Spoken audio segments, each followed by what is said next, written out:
Alors, bonjour. J'imagine que vous me voyez bien avec la quantité de lumière qu'il y a sur moi, là. Je dois être visible. Vraiment, je suis vraiment béni et même dans la joie ce matin. Ça fait plusieurs semaines que je n'ai pas eu l'occasion de venir en avant, partager l'Évangile, partager la parole de Dieu avec la congrégation, on pourrait dire, avec l'Assemblée. Pour moi, c'est vraiment une joie ce matin. J'ai l'occasion de le faire à l'École de l'Évangile, dans d'autres milieux, mais ici, ça faisait plusieurs semaines. Et ce matin, je suis tellement content d'être devant vous. C'est tellement bon. Puis vous savez, lorsqu'on prêche, on peut peut-être prendre différentes approches. Comme par exemple, on peut choisir souvent un livre biblique, puis on peut l'exposer de manière qu'on appelle continue. Et on a déjà fait ça ici, si vous remarquez. Ou des fois, quelquefois, on prend une autre approche. C'est comme celle que François a fait dernièrement, c'est qu'on peut choisir un thème qui était celui de la fidélité de Dieu. Et François, au travers la parole de Dieu, au travers plusieurs versets, a exposé devant l'Église ce thème-là, que celui de la fidélité de Dieu, dans une série. Moi, finalement, ce matin, je fais quelque chose d'un petit peu différent. Il y a quelques semaines, à l'exécutif, on se posait la question à savoir comment ça se fait qu'on ne prêche pas assez souvent sur l'Ancien Testament. Alors, moi, ça m'est resté dans la tête. Et ensuite, je me retrouve dans la cédule des prédicateurs pour 2 prédications au mois de juin. Et ma prière, c'était, Seigneur, quel serait un texte dans l'Ancien Testament que je pourrais choisir et que je vais pouvoir partager à l'Église en 2 prédications? Bien simple. J'avais aucun arrière-plan, aucune idée. Et ce qui est venu sur mon cœur, c'est le livre d'Agé, un prophète de l'Ancien Testament. Fait qu'on, ce matin, on va regarder le livre d'Agé, puis on va poursuivre dans 2 semaines avec la même approche que j'ai pu avoir. Aucun arrière-plan, aucun arrière-pensée. Je ne prêche pas nécessairement pour un besoin de l'Église, parce que quand j'ai choisi le livre, j'ai dit, on va regarder d'abord ce que Dieu veut nous dire. Qu'est-ce que Dieu veut nous dire? Et en même temps, qu'est-ce que je peux découvrir ensemble au sujet de Dieu? Et c'était mon but quand j'ai commencé cette étude-là. Qu'est-ce que Dieu? Comment il se dévoile? Comment il se révèle? Et qu'est-ce qu'on peut apprendre sur Dieu et sur son œuvre? Et c'est ce que je vais vous inviter à faire ce matin. On va aller dans le livre d'Agé, prophète. C'est le 3e avant-dernier livre de la fin de l'Ancien Testament. C'est Malachie, il y a Zacharie, puis après ça, il y a Agé, donc avant Matthieu. Alors, je vous invite à aller voir ce livre-là, à regarder, et c'est ce qu'on va faire ensemble pendant quelques minutes. Je prends quelques temps pour lire les 11 premiers versets. La seconde année du roi Darius, le premier jour du 6e mois, la parole de l'Éternel fut adressée par Agé, le prophète, à Zorobabel, fils de Shealtiel, gouverneur de Juda, et à Josué, fils de Jotsadak, le souverain sacrificateur, en ces mots. Ainsi parle l'Éternel des armées. Ce peuple dit, le temps n'est pas venu, le temps de rebâtir la maison de l'Éternel. C'est pourquoi la parole de l'Éternel leur fut adressée par Agé, le prophète, en ces mots. Est-ce le temps pour vous d'habiter vos demeures lambrissées quand cette maison est détruite? Ainsi parle maintenant l'Éternel des armées. Considérez attentivement vos voies. Vous semez beaucoup et vous recueillez peu. Vous mangez et vous n'êtes pas rassasiés. Vous buvez et vous n'êtes pas désaltérés. Vous êtes vêtus et vous n'avez pas chaud. Le salaire de celui qui est à gage tombe dans un sac percé. Ainsi parle l'Éternel des armées. Considérez attentivement vos voies. Montez sur la montagne, apportez du bois et bâtissez la maison. J'en aurai de la joie et je serai glorifié, dit l'Éternel. Vous comptiez sur beaucoup, et voici, vous avez eu peu. Vous l'avez rentré chez vous, mais j'ai soufflé dessus. Pourquoi? Dit l'Éternel des armées, à cause de ma maison qui est détruite, tandis que vous vous empressez chacun pour sa maison. C'est pourquoi les cieux vous ont refusé la rosée et la terre refusé ses produits. J'ai appelé la sécheresse sur le pays, sur les montagnes, sur le blé, sur le mou, sur l'huile, sur ce que la terre peut rapporter, sur les hommes et sur les bêtes, et sur tout le travail des mains.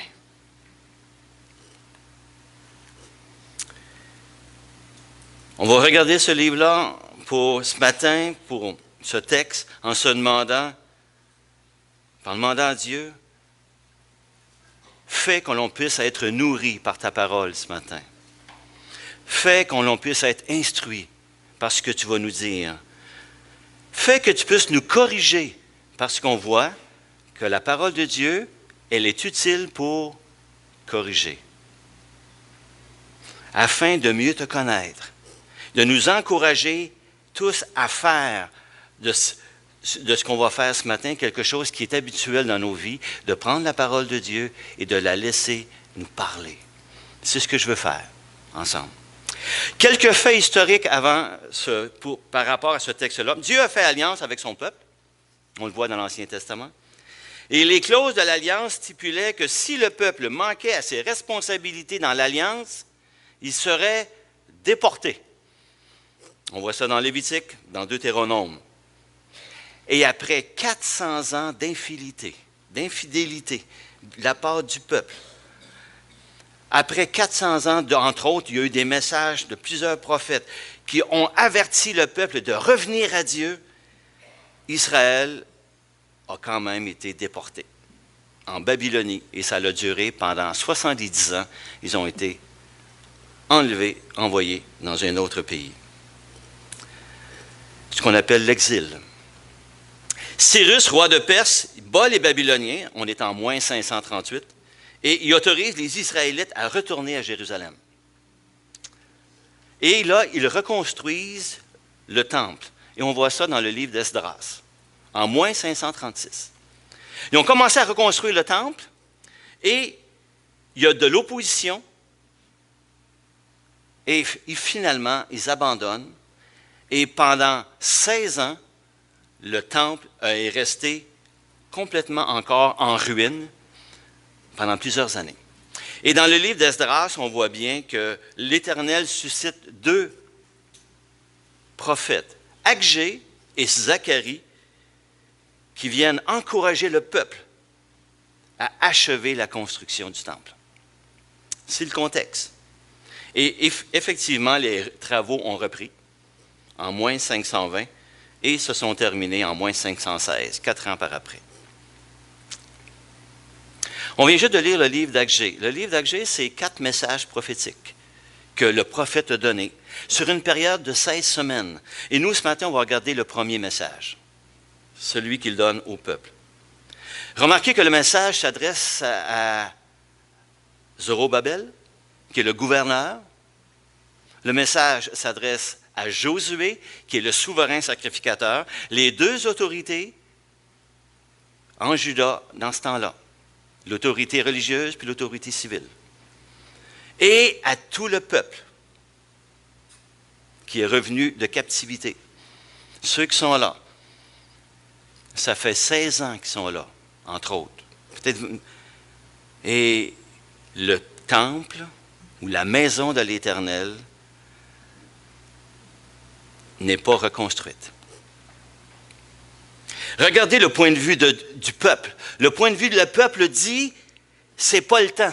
Verset 2. C'est pas le temps. Le temps n'est pas venu, le temps de rebâtir la maison de l'Éternel.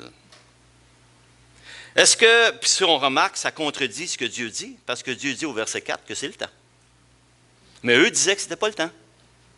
C'est pas parce qu'ils avaient une mauvaise... ils ne voulaient pas désobéir à Dieu, mais pour eux, ils considéraient que ce n'était pas le temps de construire le temple. Pour quelle raison? On ne sait pas. On pourrait spéculer, est-ce que la tâche pour eux était trop lourde? Est-ce que c'était parce qu'il manquait de ressources humaines puis de ressources financières pour bâtir le temple? Peut-être. Le texte ne le dit pas. Est-ce que les temps étaient défavorables pour rebâtir le temple? Peut-être. Est-ce qu'ils attendaient l'approbation de Dieu? Ouais, ça peut être bien, mais là, ils viennent de l'avoir. Là, c'est le temps. C'est ce que Dieu est en train de leur dire par la bouche du prophète Agé.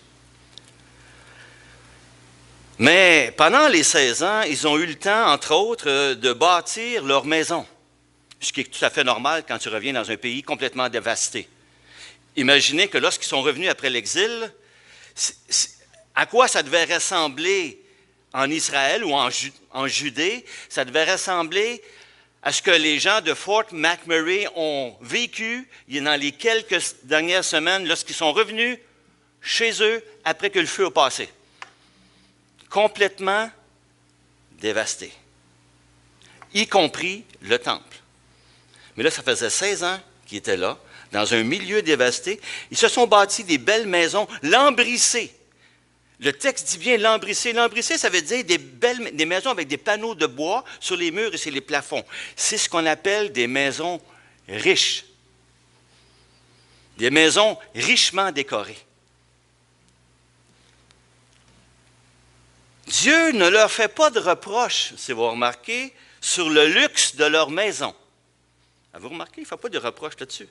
Mais il les interpelle quant à leur priorité, qui mettent finalement en évidence leurs intérêts personnels. Parce qu'au verset 8, on voit, il parle « Ma maison », c'est l'Éternel qui parle, « est détruite, tandis que vous vous emprêchez chacun pour sa maison. » Et vous remarquez que dans le texte, que Dieu n'utilise pas le mot « temple ». On emploie toujours l'expression « la maison de l'Éternel ». C'est ma maison. Ma maison. Comprenez-vous un petit peu le message qu'il est en train de leur dire? Vous vous êtes occupés de vos maisons. Vous avez négligé ma maison. Oh! C'est juste une question de priorité. Pas une question de luxe. Une question de priorité.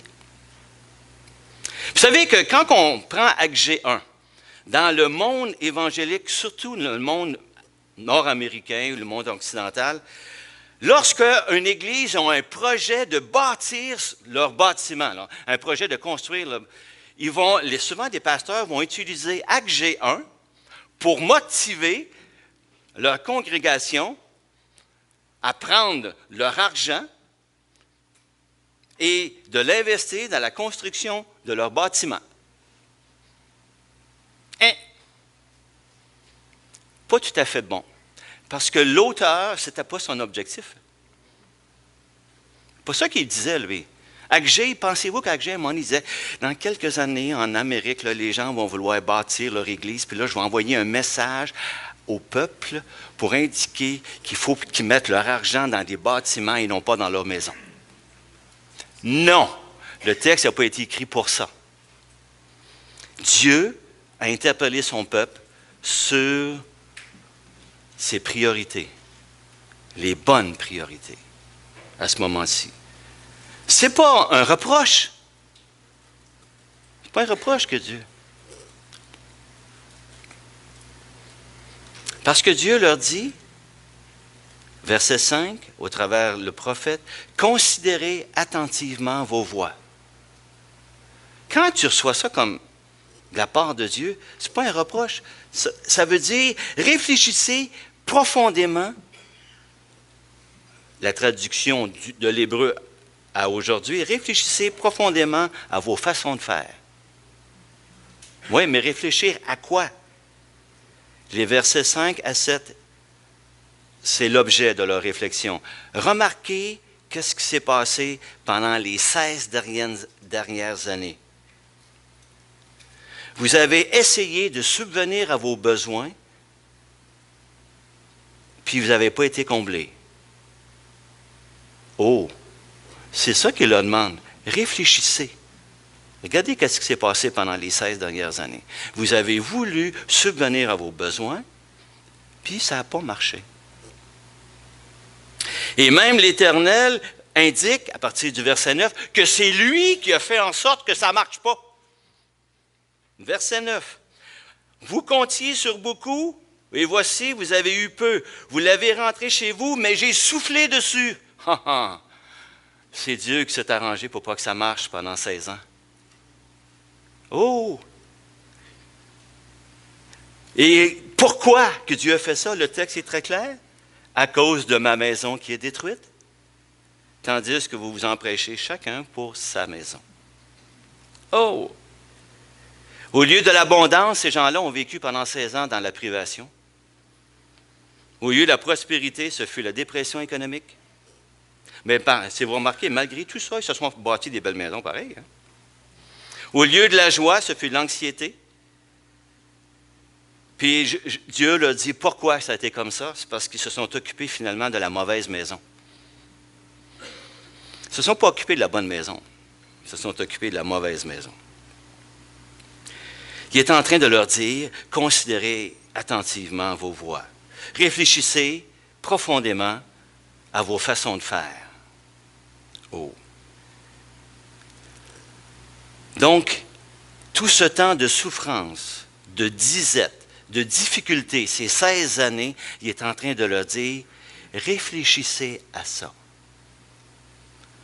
Alors, si vous remarquez, ça a été pour eux un temps de souffrance, un temps difficile, puis Dieu est en train de leur dire, réfléchis.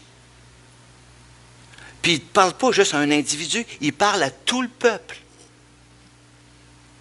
Réfléchissez. C.S. Lewis, vous savez que c'est un grand auteur, a dit une phrase qui est assez particulière, qui donne une des explications théologiques à la souffrance. Il dit, Dieu, dans nos murmures, il nous murmure dans nos plaisirs. Lorsque ça va bien, Dieu murmure, il parle gentiment. Mais Dieu, des fois, il nous parle dans notre conscience. Mais il crie fort dans nos douleurs. C'est son haut-parleur pour réveiller le monde qui est sourd. Dieu, une des raisons pour lesquelles il utilise la souffrance, c'est pour nous parler. Il nous interpelle dans la souffrance. Considérez attentivement vos voies. Le but de Dieu, ce n'est pas de les faire souffrir. C'était pas ça. C'était de les amener à se repentir, puis à considérer les priorités de Dieu au lieu des leurs. Juste ça. Ça, c'est un geste d'amour, comme un bon papa qui parle à son fils, qui fait peut-être des mauvais choix, puis avec amour, il lui rappelle les choix qu'il a à faire. Ce n'est pas un Dieu vengeur qui est là, pas un Dieu qui veut les faire souffrir. C'est un Dieu qui est en train de les interpeller. Hey, ça fait 70 ans qu'ils ont été en exil. Là. Ils n'ont pas compris le message encore. Là, ils reviennent. Pendant 16 ans, ils ne s'occupent pas de la maison de l'Éternel. Dieu commence à... Dieu est patient. 400 ans avant de les envoyer en exil. Là, encore 16 ans avant qu'ils leur disent. Patient envers son peuple qui est là, puis qui laisse la maison. Puis là, à un moment donné, il leur dit, c'est le temps. Alors qu'eux disaient, non, c'est pas le temps. Qu'est-ce que Dieu se dévoile au travers de ce texte maintenant? Dieu, c'est lui qui fait arriver les choses. Avez-vous remarqué? Dieu, il contrôle même la température. Il a fait en sorte que ça ne marche pas pendant plusieurs années comme culture. Il a retenu même la rosée. Il est capable de provoquer que les récoltes fonctionnent ou ne fonctionnent pas. Dieu a joué dans l'économie de ce petit peuple-là pendant un bon bout de temps. Hein? Il était capable même d'intervenir dans l'activité humaine. On voit ça, verset 11. Sur les hommes et sur les bêtes et sur tout le travail de leurs mains, il a fait en sorte que ça ne marche pas. C'est pas parce qu'il voulait du trouble. Réfléchissez. Autre chose qu'on voit, c'est que Dieu réside au milieu de son peuple. Le temple, Dans l'Ancien Testament, le temple, ça symbolisait la présence de Dieu parmi son peuple. Le temple, c'est la maison de l'Éternel. Et surtout quand il dit, c'est là où il réside. Le Dieu de l'univers, qui est immensément grand, est-ce qu'il peut demeurer dans un petit local qui s'appelle le temple? On voit bien que dans un roi, c'est indiqué non. Mais Dieu décide de demeurer parmi son peuple. Et c'était le temple. C'est pour ça que c'est sa maison. C'est là qu'il réside. C'est le lieu visible sur terre où Dieu est présent. Il représente la présence de Dieu qui est en harmonie avec son peuple. C'est ça le temple. Pour la religion juive, c'était extrêmement important. Mais là, pendant 16 ans, ils ont oublié ça. Oh! C'est là qu'Israël pouvait vivre sa relation avec Dieu. C'est là, dans le temple, qu'on pouvait faire des sacrifices. Là, ils ne peuvent pas faire les sacrifices. Ils ne peuvent pas vivre leur religion avec Dieu, dans un sens. Tout est détruit. Le temple, c'est la présence de l'Éternel. Ça n'a pas l'air d'être la priorité. Et Dieu donne aussi, un autre point, il donne des responsabilités à l'homme. Pensez-vous que Dieu aurait été incapable de bâtir le temple par lui-même? Ah oui, un claquement de doigts. Il a fendu la mer Rouge, il est capable de faire apparaître un temple, puis de le construire. Comment ça se fait qu'il s'attend à ce que ce soit son peuple qui travaille à reconstruire le temple? Dieu a toujours travaillé comme ça. Depuis la création, il a donné, entre autres, une responsabilité à l'homme de prendre soin de la terre et vous allez vous multiplier. Déjà, l'homme a des responsabilités face à Dieu. Dieu aurait pu peupler la terre par lui-même. Il aurait pu faire ça facilement. Lorsqu'il envoie, dans Matthieu 28, l'Église faire des disciples, Dieu pourrait envoyer des anges, former des disciples, sauver des gens. Les gens se tourneraient vers Dieu. Non, il demande à des hommes de le faire. Oh! L'homme, on apprend quelque chose sur Dieu, c'est que Dieu donne des responsabilités à l'homme. Souverainement. Et au travers les efforts, au travers leur consécration, ces gens-là, Dieu travaille. Boy! Comment qu'on peut regarder ça maintenant, ce texte-là, puis regarder pour aujourd'hui, en 2016? Considérons attentivement nos voix. C'est ce que ça veut dire, mes frères, mes sœurs, ne gaspillons pas les épreuves que vous avez dans votre vie, les souffrances. Parce que Dieu, c'est une des raisons pour lesquelles la souffrance existe, c'est que Dieu les utilise pour nous parler. La souffrance n'est pas toujours là parce que les gens ont désobéi. Non, vous avez vu l'exemple de Job. Job était correct. Mais quand vous souffrez, quand ça va mal, réfléchissez. Réfléchissez. C'est tout un message. Hein? Combien de fois qu'on est appelé à réfléchir quand tout va mal, quand je souffre, quand je travaille fort puis ça ne marche pas. Est-ce qu'on peut, des fois, se poser la question, Seigneur, y a-t-il quelque chose que j'ai fait qui n'était pas correct? Y a-t-il quelque chose que j'ai fait qui n'est pas selon tes priorités? Ce n'est pas une introspection maladive. Là. C'est juste, Seigneur, je vais aller vérifier près de toi. Psaume 139, verset 23, il est écrit, « Sonde-moi, ô Dieu, et connais mon cœur. Éprouve-moi. » Ça veut dire, mets-moi à l'épreuve. « Et connais mes pensées. » Hey, des fois, les épreuves, ça révèle ce qui se passe dans nos cœurs. Hein? Regarde si je suis sur une mauvaise voie et conduis-moi sur la voie de l'éternité. Il y en a peut-être plusieurs d'entre nous que lorsqu'ils souffrent, il regarde à Dieu. Pensez-vous que Dieu n'est pas content quand on fait ça? Ah! Seigneur, y a-t-il quelque chose que tu veux me dire? Y a-t-il quelque chose pour lequel j'ai besoin de comprendre au travers ce que je vis dans la souffrance? Moi, c'est souvent ma prière lorsque les gens souffrent. J'ai dit, Seigneur, fais qu'ils voient comme toi tu vois dans leur souffrance. Je ne sais pas pourquoi tu fais ça, mais ton plan est toujours parfait. Ton plan est toujours merveilleux. Il ne se trompe pas. Donc, on voit qu'il y a comme, dans le texte, un lien entre les épreuves et les priorités mal placées. C'est vrai, ça? Entre les épreuves et les priorités mal placées. Des fois, on peut se demander des questions nous-mêmes sur nos propres priorités. Est-ce que c'est mon confort ou le confort de Dieu? Oups. Est-ce que c'est mon temps ou le temps pour Dieu? Est-ce que ce sont mes relations qui sont importantes ou sa relation avec moi? Est-ce que ce sont mes plaisirs qui sont importants ou ce qui fait plaisir à Dieu? Et remarquez qu'au verset 8, il dit, « Bâtissez la maison, j'en aurai de la joie et je serai glorifié. » Oh! Dans l'équivalent dans le Nouveau Testament, c'est de cette pensée-là, c'est... Il y en a qui doivent la deviner. Hein? Matthieu 6, 33. Donc, cherchez premièrement le royaume de Dieu. Premièrement, ça veut dire quoi, ça? En priorité.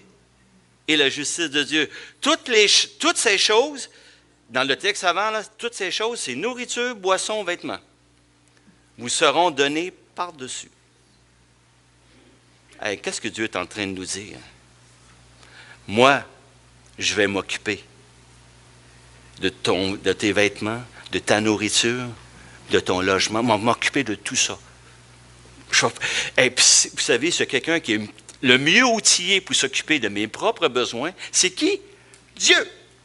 Moi, je trouve ça extraordinaire. C'est le meilleur. Moi-même, j'ai même de la misère à m'occuper de moi-même, de mes propres besoins. Dieu, c'est le plus habile à s'occuper de mes besoins. Puis en plus, je suis son enfant. Nous sommes ses enfants. Vas-tu prendre soin de nous autres? Ah, merveilleux. Oui. Qu'est-ce qu'il nous demande? Responsabilité. Chercher le royaume. Humainement parlant, c'est heurtant. Parce qu'on va dire, wow, je ne suis pas capable de chercher le royaume, de m'occuper de Dieu tout le temps. Avec le Seigneur, par l'Esprit Saint vivant en nous, c'est possible. À tous les jours. Mais s'il n'est pas là, je ne suis jamais capable. Je suis bien trop égoïste. Ça vous arrive-tu? Quand je dis ça, je suis bien trop égoïste. Est-ce que vous avez tendance à vouloir dire ça, vous autres, avec? Moi, je suis bien trop égoïste. M'occuper de Dieu d'abord, ma chair va vouloir me prendre soin de moi-même, mais je sais que ce n'est pas le bon Dieu. Alors, on pourrait se poser la question, nous, comme croyants aujourd'hui en 2016, c'est quoi nos responsabilités? Comment vivre nos priorités pour qu'elles puissent être en harmonie avec celles de Dieu? Vous savez que Dieu nous a donné quelques commandements qu'on retrouve dans le Nouveau Testament. Il y en a qui sont très simples. Aime ton Dieu. C'est-tu pas mal simple, ça? Aime ton prochain comme toi-même. Il nous a donné un commandement nouveau qu'on voit dans Jean 13, 34. Voici, je vous donne un commandement nouveau. Aimez-vous les uns les autres. Et ça, il parle à son Église. Il parle aux croyants. Dieu, ton prochain, c'est tout le monde.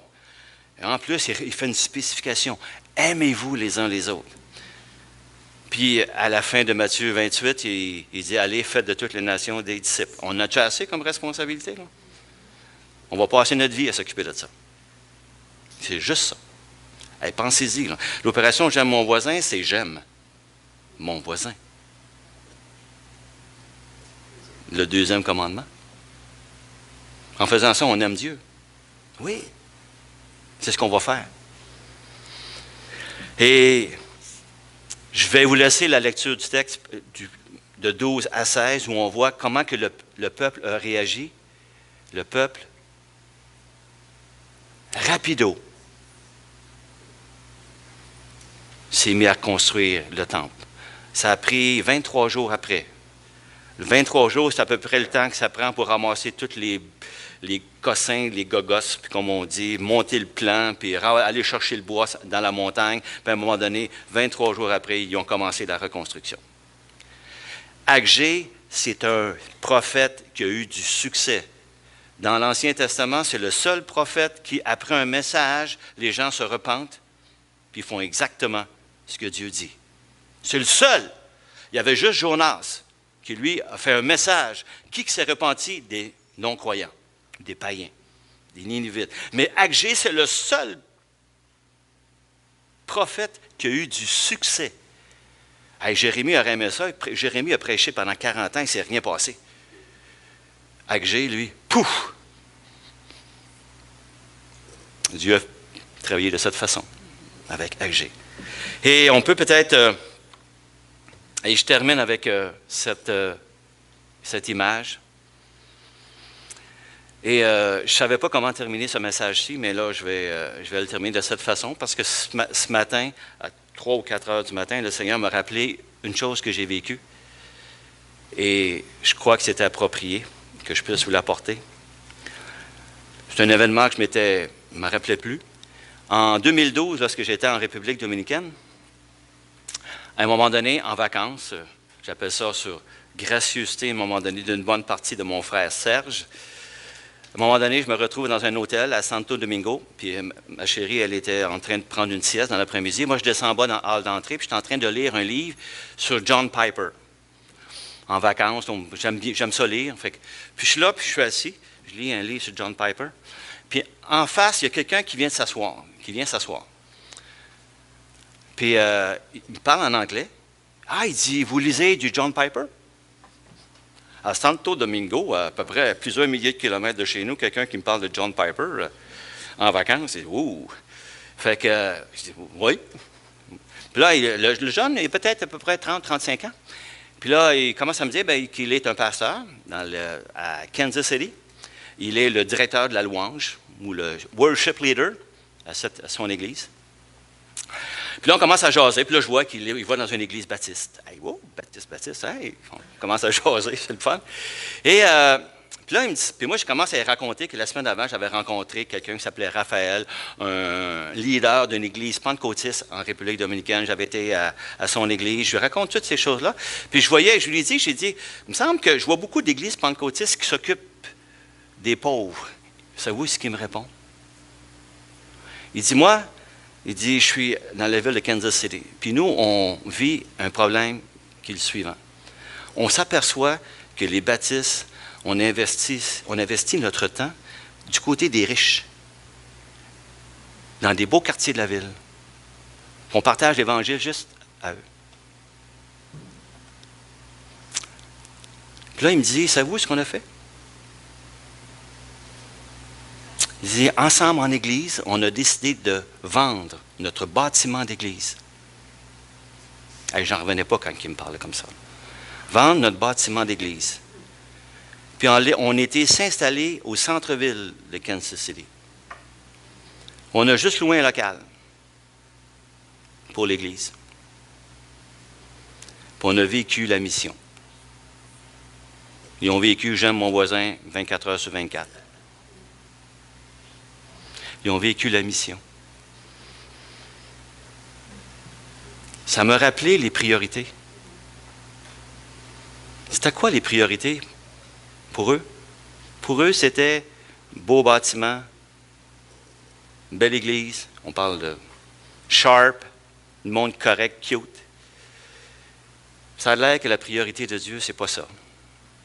Ce sont des gens qui sont perdus et pour lesquels on a la responsabilité d'aller voir. Aime Dieu, aime ton prochain, aimez-vous les uns les autres et allez, faites de toutes les nations des disciples. Ils ont mis les priorités au bon endroit. Pourquoi que je parle de ça ce matin? Ça m'a interpellé quand je priais, Seigneur, je dis, pourquoi tu me ramènes ça aujourd'hui? Alors, je priais cette nuit, autour de 4 heures que je me suis réveillé. Je dis, pourquoi tu me rappelles ça aujourd'hui? Est-ce que nous, on a besoin d'entendre notre communauté ici, où on doit placer nos priorités. Ce n'est pas nous qui allons décider quand est-ce qu'on va faire le switch, s'il y a un switch à faire. Le texte dit bien que c'est Dieu qui a dit à un moment donné, c'est le temps de reconstruire ma maison. C'est quoi la maison de l'Éternel? En 2016, vous savez que la maison de l'Éternel, c'est nous, hein?